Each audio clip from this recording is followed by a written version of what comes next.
అఖండ తాండవం ఈ movie block buster అని ऑलरेडी हमने बोल दिया, ऑलरेडी कॉशन किया।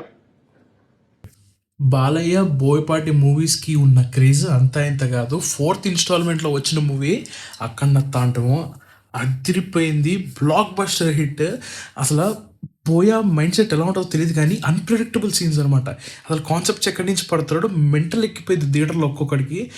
కొన్ని సీన్స్ ఉన్నాయి, నేను చెప్పను కూడా. మీరు థియేటర్లో ఎక్స్పీరియన్స్ చేయండి. ఒక్కడు థియేటర్లో కూర్చోడు.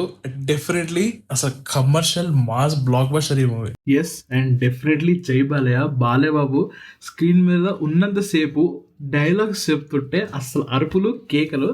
ఎందుకంటే ప్రతి డైలాగ్ చాలా ఇంపాక్ట్ఫుల్గా అనిపించింది. అంటే డైలాగ్స్ నార్మల్గా ఏదో రొటీన్ కాన్వర్సేషనల్ కాకుండా ఇంపాక్ట్ఫుల్గా అనిపించింది. So definitely Akhanda Thandavam it's a huge blockbuster. అఖండానే అసలు వేరే లెవెల్. అంటే అఖండ తాండవం ఇంకా వేరే లెవెల్గా అమ్మ బాపు. ఓకే, ఇంకా మ్యూజిక్ విషయానికి వచ్చేస్తే తమను కొట్టాడండి. మ్యూజిక్ స్పీకర్లు ఎప్పుడు పగిలిపోతాయా అనిపించింది. శివ నామస్మరణ థియేటర్లో డాల్బీ అట్మాస్లో అసలు మ్యూజిక్ వింటుంటే మైండ్ పోయింది. నేను ఫైనల్లీ ఈ మూవీ గురించి ఎప్పుడో చెప్పా బ్లాక్ బస్టర్ అని. ఇంకెందుకు లేటు, అర్జెంటుగా టికెట్లు బుక్ చేయండి. అఖండ తాండవానికి వెళ్ళిపోండి.